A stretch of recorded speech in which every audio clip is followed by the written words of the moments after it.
afternoon. I'm Sushil Parajuli and I'm from group 41. We are altogether 2 people in our group, and as a part of second assignment in our international trade enterprises, today we're going to talk about GATT to WTO, a review. Yeah. GATT is actually a General Agreement on Trade and Tariff, and WTO is World Trade Organization. Next slide, page. Let's talk a little bit about the background of GATT. Before the First World War, there was a dominance of America over the business and trade and everything all around the world. And after the World War I, drastically the scenario of the world changed, and there was a global movement of trade and businesses. And for that, a concept of GATT was created, and United States was the pioneer, or say the visionary country which came up with the concept of GATT, General Agreement on Trade and Tariff. But there was a problem with the GATT. It could not address everything, every country of the world, and subsequently, as a result, consequently, GATT was replaced with the new organization, that is World Trade Organization. And Uruguay was the country which initiated for the formation of WTO. Okay, let's talk a little bit about the transformation of GATT into the WTO.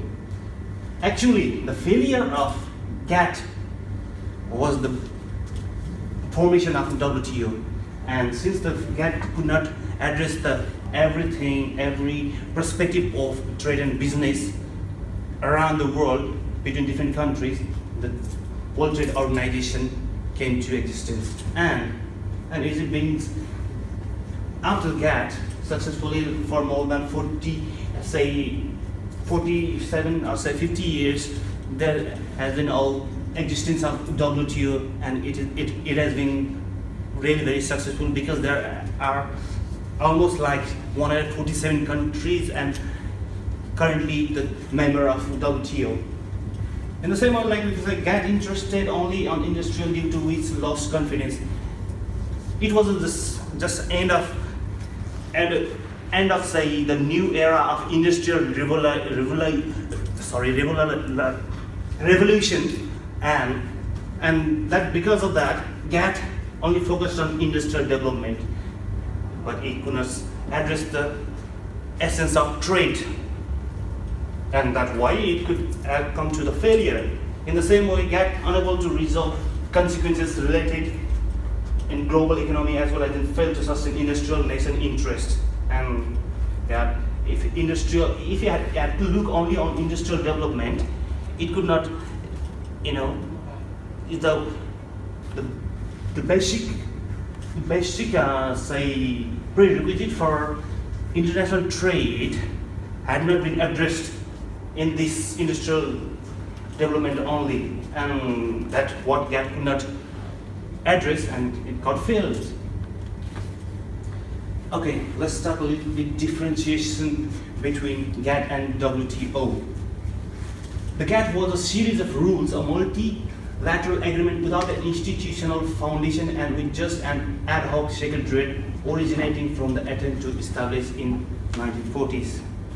By this, we can say that there was no physical existence of GATT. It was just like a theoretical agreement between the countries or the participating participants, and there was no any main person to lead this organization. There was only an ad hoc secretariat. He was like, he or she was like just a ceremonial, and maybe he or she had not that much power, vested power. And in the same way, the WTO is a permanent institution with its own secretariat.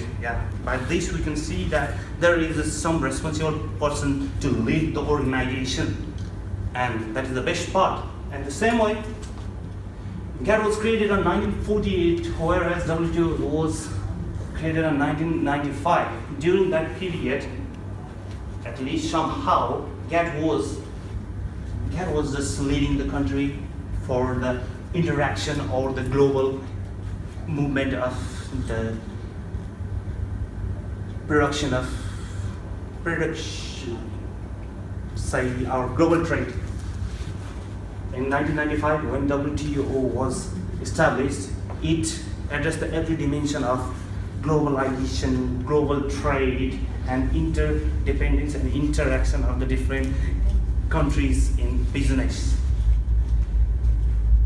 Purpose of GATT is to strengthen international trade, and WTO is to govern GATT and international trade practices. And in the second side, we can see the GATT has like international trade only. It couldn't see the every part of international trade, which WTO later on addressed the every perspective of international trade practices and procedures. That's all from my part. My another friend will just continue his presentation. Thank you.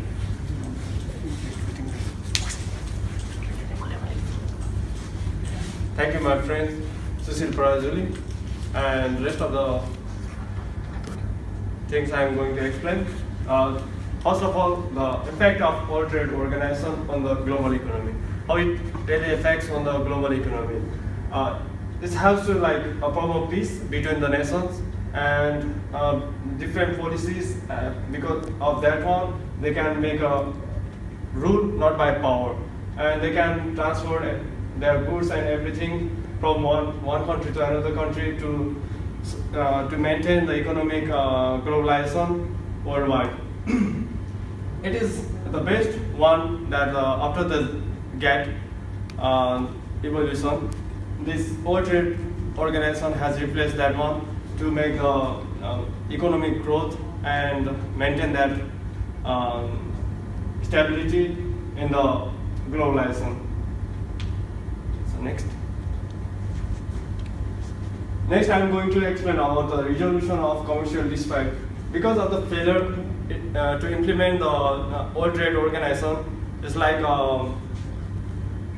organization, the implementation has like the state arises when a member government believes another member government is violating an agreement made with a World Trade Organization. Because the government was not trusting each other, like if they do not trust another government, that the decision was made without them, they feel like that, and that's made create a problem for implementation of really in the field. And next. Actually, the World Trade Organization evolution has a, here you can see the everything in the picture, like the table. It was when it is in the that existence, at that time it was just the image of World Trade Organization. It was not found. In 1947, that was organized, and after that, the discussion about to create World Trade Organization for its alternative option in 1960. In 1960, in Dillon round, they just discuss about that one, the concept, but has not successfully implement, and the member of World Trade Organization has not success to came to in final decision. And in 1964 in Kennedy round, they just again they pursued the World Trade Organization agreement, but they did not achieve what they want, and they did not success on that year also. And after that, in Tokyo round in 1973, they again discuss about the World Trade Organization because the that was not like working properly as they feel in the field of economic globalization. Economic globalization, there was a lot of problems that did not deal by the that, and due to which again they, in 1986 they in Oregon round they make the final agreement that like World Trade Organization should be formed, and every member of the World Trade Organization came into the final decision that WTO has formed in 1995 finally. So between 1986 to 1994 in Oregon round, it's just came into the final decision that the World Trade should be came into the existence for alternative solution of GATT. And the final conclusion that we get everything about the GATT and World Trade Organization, how we replace how GATT replace the World Trade, replace the GATT for the to sustain and to maintain the economic globalization in the world. Global organization affect not only in economy but creates problem for government because of the fluctuation in demand and supply. There is the demand is high and the supply is low, and the sometimes supply is high and the demand is low, and they could not sustain that one, which indirectly affect on the economic globalization. And same with the employee rate and exchange rate. Because of this one, they could not sustain and maintain the exchange rate and employee rate. They just sometimes fluctuate more, which is not good for the global economy. So it will be good when the exchange rate and employment rate should be stabilized. At that time, it's really creating a problem to deal with such types of rate.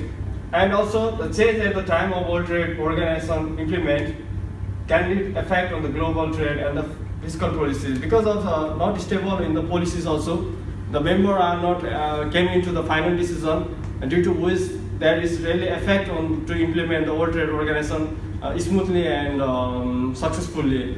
And here we finish our discussion about our topic, how like get change to become World Trade Organization for a new subject to introduce for global economy.